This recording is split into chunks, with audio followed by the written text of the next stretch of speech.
Help us change the culture by buying our latest single from Timcast Records, Only Ever Wanted, by clicking the link in the description below.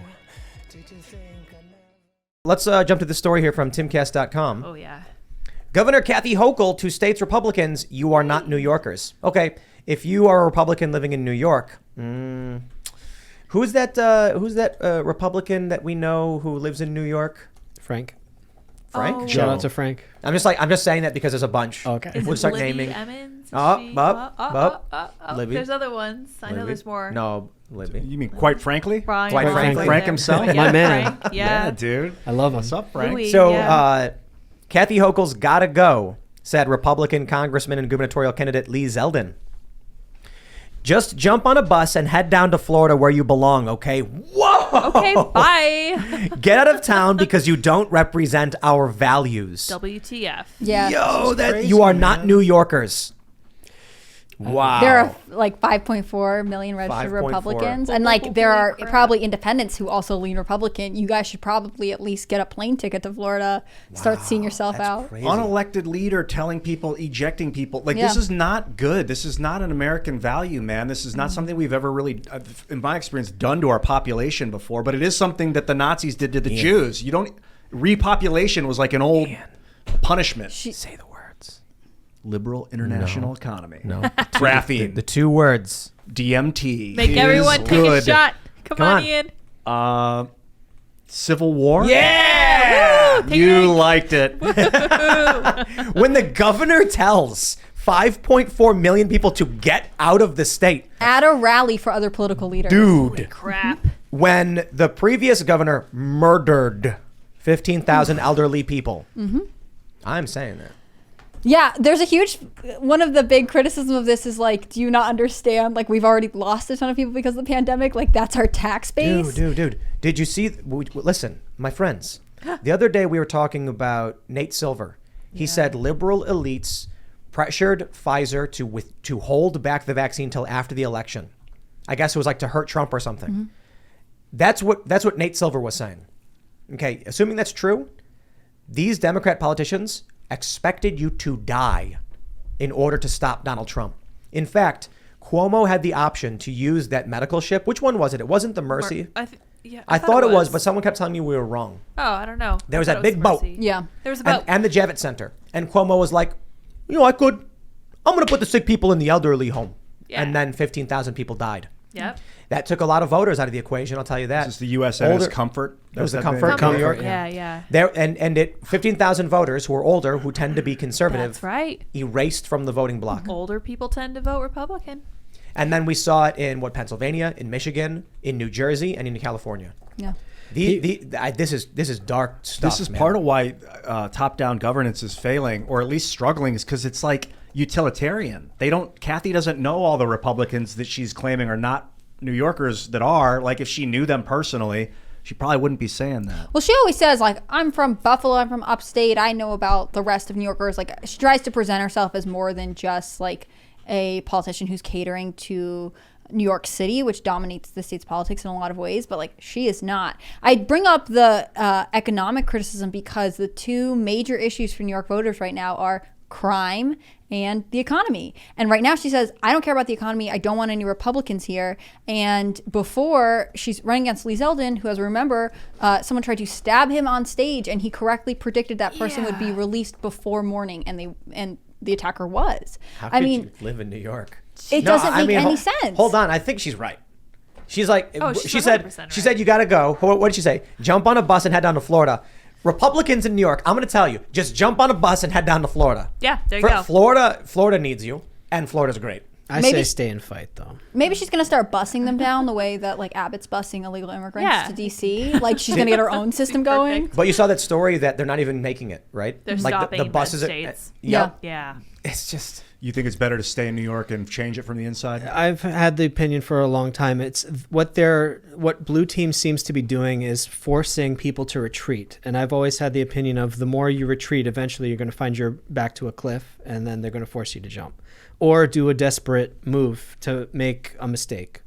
I know a bunch of New Yorkers because I live really close to it. And the idea of, how do I put this? they will never forget, like, say you had an older family member in the hospital or something like that. You weren't allowed to visit them. Or you could only have one person visiting at a time.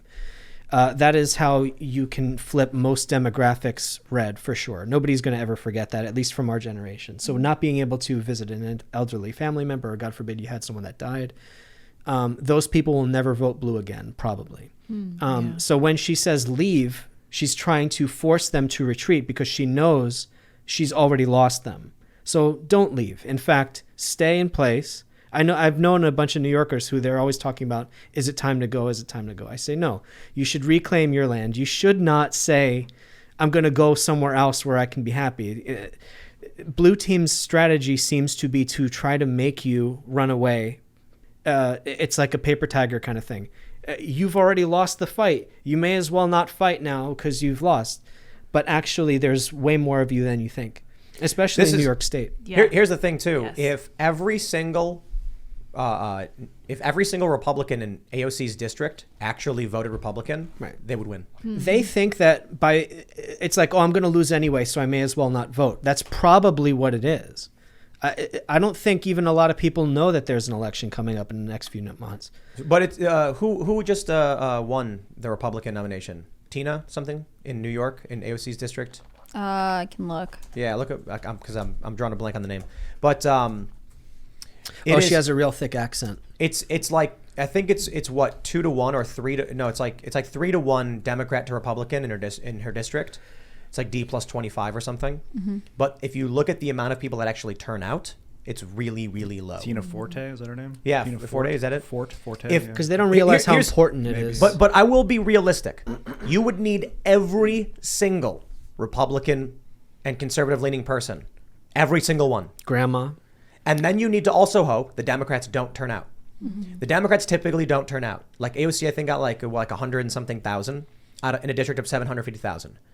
If every conservative voted, it would be the weirdest thing ever. They'd be like, how did New York 14 flip Republican? It's like because the Republicans got fed up and they actually went out and voted. I think a lot of those votes, though, are people who they've been dead for a while, maybe. And now this is just my opinion. I'm not saying the F word. But a lot of those people, like, they recycle Dude. social security numbers and stuff. That's an easy out. There's a lot of corruption in New York. Sure. True. Yeah, true. I'm all in favor of cleaning up voter rolls, but I think it's such. What I don't like is that in 2016, they screamed for years that Russia hacked the machines and all that stuff. And then to see the right start using that narrative, and I'm like, bro, even if it's the case, you need to talk. There's two big things you need to do. One, rally everyone you know to go and vote. And two, make sure you're paying attention to the process. Sure. Like in Wisconsin, they're saying those drop boxes are illegal. But when you come out and you say stuff like that, it's like a defeatist mentality. No. In fact, we should overwhelm. I say we as if I'm on red team necessarily. I like them. But we should go in overwhelming numbers. So even if someone were to cheat, which never happens, they can't win because the numbers are going to be so overwhelmingly on your side. Here's what I think is important when it comes to politics. If you're not cheating, you're not trying. There's no such the whole game is fight for power by any means necessary. Now there are certain parameters where things are flexible, albeit amoral or wrong. And then there are certain parameters where you're outright committing criminal activity. Proving criminal activity is very, very difficult and rarely happens. It happens sometimes. DeSantis just found a bunch of people who weren't eligible to vote were voting and things like that. So when people come out and they assert that the reason we lost is specifically because of criminal activity, it's like, or are you just not paying attention to the fact that the rules were adjusted in such a way that it harmed you and your ideology? Pennsylvania is the best example. They changed the rules a year in advance. They cut a deal with Republicans to expand universal mail-in voting, which deeply hurts Republican areas and deeply benefits blue areas. Pay attention to those things. But we've got to maintain that that we're going to win mentality and not be too focused on. Sure. I definitely don't want to reinforce the idea that we may as well not bother because they're going to cheat. I still think red team can overwhelmingly win just by convincing family members. Say you got people at church that don't vote because they just don't want to, or maybe they're lazy or something. Just convince them how important it is. And they already know how important it is. Here's the other issue I have. Like, if you think they are cheating, why isn't the other side cheating? Like, why is it only ever the opponents of your person? That I just want lots of accountability. Those are awesome, by the way. The green tea. These, Yeah, those are man, great. I got a story to tell you about this later. I know I love these. They're sugar free and they're super good for me. Yeah. You know. Anyway, I'll tell you later. You know, it's always like the other side is cheating, and it's just like, if you think the establishment Republicans aren't playing games, you know what I mean? It's one big political machine, right? That's what I'm saying. I would love accountability on both sides. Yeah, especially with the machines themselves. Right now, we've got Paper, man, I would love it. or at least digital machines with transparent algorithms, so that we can watch the counts happen in real time, and then you can verify your vote. And as opposed to what they did and what they have been doing is that they were tallying them in back rooms with proprietary software code. Yeah. So we can't verify that the votes are even being tallied properly. Sure. The I need first- verification. Ian, you are completely correct. The first thing that we need to do is open source, publicly accessible source code on all of our voting equipment. Why not? Yeah. Or a switch to paper ballots or something. Or both. Yeah. Or both. Yeah. Yep. I think a three-step, like a three barriers would be, so you have your paper, you have your digital machine thing, and then you have a blockchain tally as well. So we're relatively young in that we understand what it means to say open source, but how do we convince people in like the legislative branches what this means and why it's important? I don't think they Public even know. accountability. Public accountability systems. I've got Private companies controlling our elections is a conflict of interest. Yeah, I think they would all get that. I mean, these are all words that they were familiar with. Universal voting access. Sure, voter transparency. I want to point you guys at a video of a testimony a guy gave in front of Congress, if you want to say what can we do with Congress, about building an algorithm in a voting machine that changes the vote 5149. Oh, yeah. And that no one, unless you have the source code, you wouldn't know that it's doing it, or unless you could run it up against the actual paper ballots, you wouldn't know that anyone's doing it. That's his testimony. It's like when you ask them, how do we know it's secure? It's hashtag trust me, bro.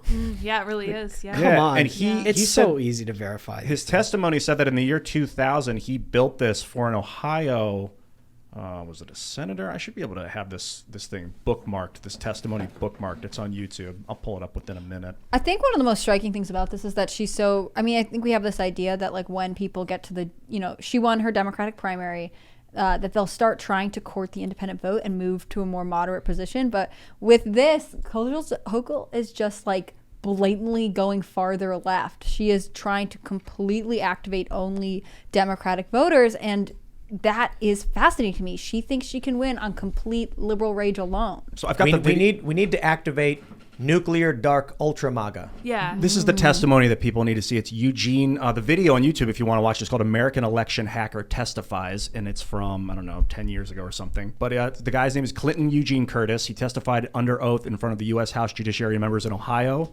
that Tom Feeney in the year 2000 had him build a prototype software package that would secretly rig an election to sway the result 5149 to a specified side. Under oath testimony that he built that for Tom Feeney. I was at I've gone to a whole bunch of the DEF CON conferences, and they have the voting hacker village or something like that, where they have a bunch of different voting machines, and they're all just having a good time breaking into them. So open source can help solve a lot of that because it allows the public to scrutinize how the system is being operated.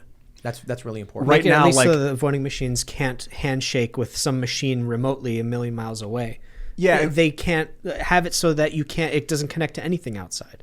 Like, that would be nice too. But like, so with a proprietary software voting machine, you could have like 100 people vote, and the machine's like, if the vote is this, then subtract 10 from side A, and so there'll be a thing. But if you don't have the code to see the math of what it's telling you, what to subtract and what to add, you wouldn't know that it's moving the votes. Mm-hmm. But if you can see the code, then you'll see, oh, there's something telling the machine to subtract 10 if that's not right. It shouldn't be doing that. It should just be doing an honest tally.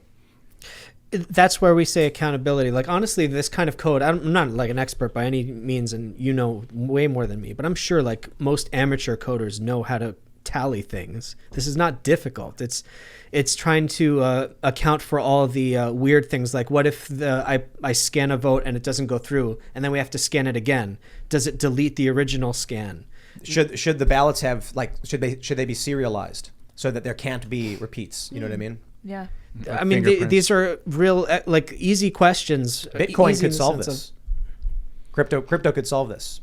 If we've talked about crypto voting, but if we just do like a hybridized system where when you vote, your ballot has a cryptographic association with your name and your registration, then you don't got to worry about them going through the machine twice or anything like that.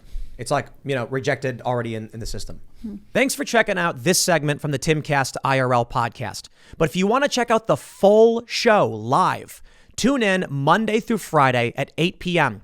And if you want more special access content, head over to timcast.com and become a member. Your membership helps sustain this company, keep our journalists employed, makes this show happen, and you will get access to exclusive members-only segments of the Timcast IRL podcast, and there's a massive library to check out. So again, go to timcast.com or tune in Monday through Friday at 8 p.m., and we'll see you all there.